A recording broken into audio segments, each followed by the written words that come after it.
నేటి భారతం శ్రోతలకు నా హృదయపూర్వక అభినందనలు తెలియజేసుకుంటూ, ప్రపంచంలో ఎన్నో వింతలు ఆశ్చర్యాలు ఉన్నాయి. కొన్ని చోట్ల గులాబీ రంగు సరస్సులుంటే మరికొన్ని చోట్ల ఎర్రటి సముద్ర తీరాలు కనిపిస్తాయి. కొన్ని ప్రదేశాల్లో ఎండ కూడా మంచులా కురుస్తుంది. అయితే ప్రపంచంలో ఒకే ఒక ఊరు ఉంది. అక్కడ వాన కాదు, ఆకాశం నుంచి చేపలు పడడం గమనించవచ్చు మనం. ఈ వింత సంఘటన మధ్య అమెరికాలోని హోండురాస్ దేశంలోని యోరు అనే పట్టణంలో ప్రతి ఏటా సంభవిస్తుంది. స్థానికులు దీన్ని లూవియా దా పిసెస్ అని పిలుస్తారు.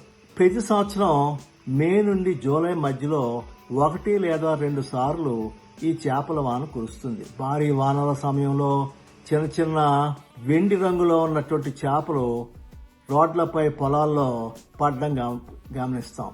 స్థానికులు ఈ దృశ్యాన్ని ఆశ్చర్యంతో చూస్తారు. అందులో భాగంగానే వీరు ఒక పండుగను కూడా జరుపుకుంటారు. అసలు చేపల వర్షానికి కారణం ఏంటి? ఈ వింతకు కొన్ని శాస్త్రీయమైన మరియు ఆధ్యాత్మిక వివరణలు ఉన్నాయి.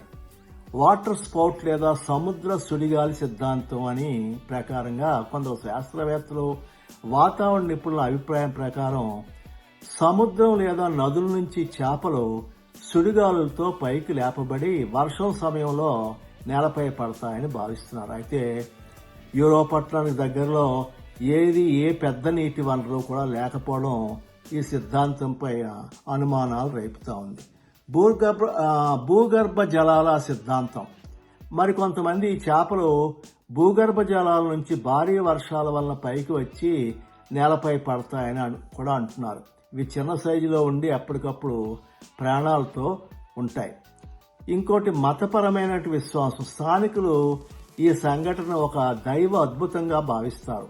1800లో ఒక స్పానిష్ ఫాదర్ కరువు కాలంలో ప్రార్థన చేయగా దేవుడు చేపలు పంపాడని ఒక నమ్మకాన్ని కలిగించారు. ఆ కారణంగానే ఈ సంఘటనను ఒక ఆశీర్వాదంగా భావించి ప్రతి సంవత్సరం చేపల వర్షం పండుగను ఈ దేశంలో ప్రజలు నిర్వహిస్తారు. ఇంకా ఇదొక మిస్టరీనా? ఇంతవరకు ఈ సంఘటన పూర్తిగా శాస్త్రీయంగా సాక్ష్యాలతో రుజువు చేయలేదు. కానీ చేపలు నేలపై జలకళలాడుతూ కనిపించడం మాత్రం వాస్తవమే. అక్కడ ప్రజలు ప్రతి ఏడు ప్రత్యక్షంగా చూస్తారు.